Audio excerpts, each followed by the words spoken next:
I met Tom about 10 years ago when I first started volunteering for Mental Health Minnesota. We work with people who live with some type of mental health diagnosis. It's a terrible feeling, and I know this. Living with a serious mental health diagnosis and feeling like you know inside what you need, but not feeling like, or just plain not being heard. And Tom knows that struggle, and he's kind of committed his life to being the voice for people who can't speak up.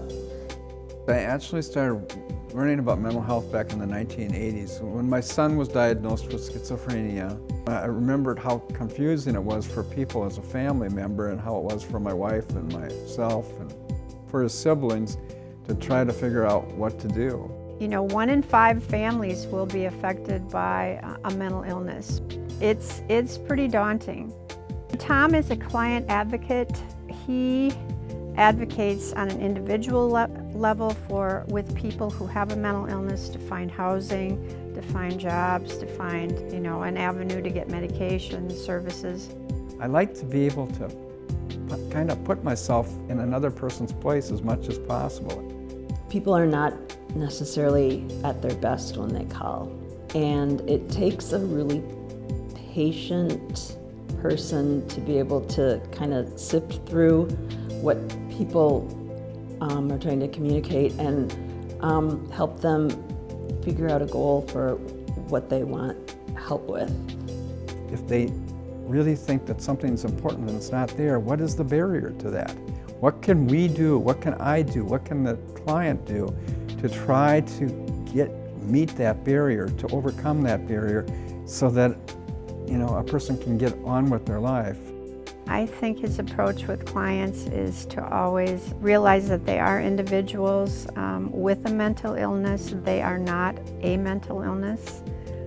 They're not their diagnosis. They can get better.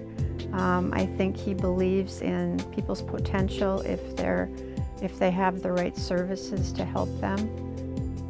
Where most people would leave off when helping with somebody, he can always think of like one more thing, or it's worth one more try.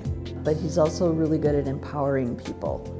I can't always solve the problem, but I can try, and I can make them feel like they're heard. His real expertise, I think, is in housing. Housing is such a critical issue, because without housing, a lot of the other kind of care that we might provide might not be very effective. I learn a lot when I go to meetings with him, because he's been at it a long time, and he's a wealth of information about mental health services. He doesn't think he's doing anything extraordinary, although I think he's done a lot.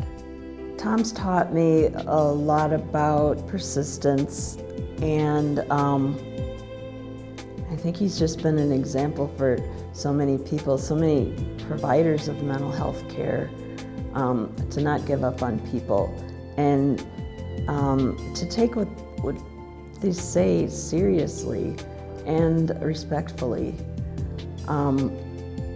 And we need more people like that in the world.